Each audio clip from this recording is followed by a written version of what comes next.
We all hear about how important it is to be bilingual in today's world, right? It's a key that can unlock so many opportunities. But what happens when that key is kept away from an entire group of students? Today, we're digging into the huge gap between Connecticut's vision for world language education and the tough reality for students in Hartford Public Schools. You know, speaking another language isn't just some extra bonus skill anymore. It's pretty fundamental.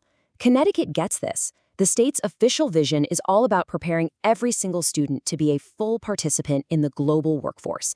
It's a big goal and honestly a necessary one for our time. And the state doesn't mince words. Get this. Their official stance is that being proficient in another language isn't just a skill, it's a superpower. That one word from the state's latest standards sets the bar incredibly high. It's a signal that this is way more than just another class. It's a truly transformative ability.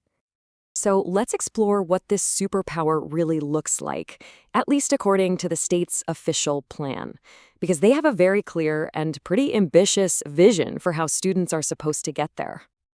And here's the grand prize for achieving this superpower. It's called the Seal of Biliteracy. Now, this isn't just a pat on the back. It's a real, nationally recognized credential that goes right on a student's diploma. It opens doors to colleges and careers. It's the official finish line. The state's roadmap to get students to that finish line is this research-backed framework called the 5 Cs. Basically, it's about moving past just memorizing grammar rules. The focus is on real-world communication, understanding other cultures, and making connections. It's a smart, modern vision. But how does it actually work in Hartford's classrooms? And this is where we have to pivot. We've seen the state's ideal vision, but now let's look at the reality on the ground in Hartford.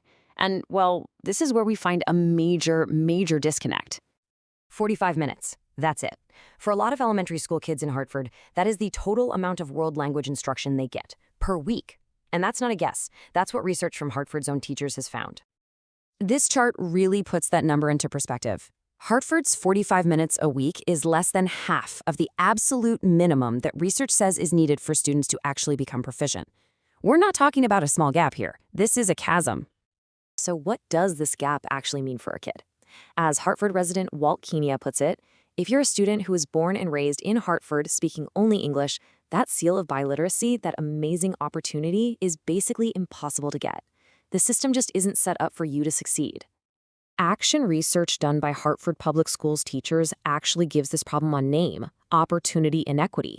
And their findings really highlight that this isn't affecting everyone equally. They point out that monolingual, native-born Black students are the ones being systematically shut out from the path to earning the state's top honor for bilingualism. So you have to ask, why? Why does this huge gap exist? What's getting in the way?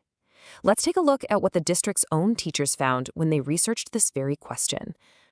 Okay, barrier number 1 is all about attitude. According to a teacher focus group, the system often treats language learning not as a core subject, but as an enrichment class, a nice to have. And what happens to the nice to haves when budgets get tight or schedules fill up? They're the first to get pushed aside. The teachers also pointed to what they see as a disconnect at the top. The feeling they described is that the decision makers might not fully see how urgent and necessary multilingualism is for the globalized world these kids are walking into, a world that's totally different from the one they grew up in. And then there's this. This is the most blunt and powerful finding from the teachers' research. They suggest that, at its root, the problem comes from a systemic bias, a belief that urban students, especially students of color, just aren't as capable of learning another language. That's a profound and very heavy statement coming directly from inside the system. But here's the important part. Pointing out problems is only half the battle. The very same teachers who uncovered these issues also put together a clear, actionable plan to fix them. And what's so critical to understand here is that these solutions aren't coming from some outside consultants. They were designed by a team of Hartford's own expert educators. We're talking about Lidek Saji, Richard Demej, Marie Santoni, and Selena Mabarkia. And it's all based on their own research and what they see in the classroom every day. Their roadmap is incredibly clear and practical. Step 1, confront and change those biased cultures. 2, just follow the research and get instruction time up to that 90-minute minimum. 3, empower teachers by letting them have a say in creating school schedules. 4, weave language learning into other subjects so it sticks. And finally, number 5, get parents and the community involved.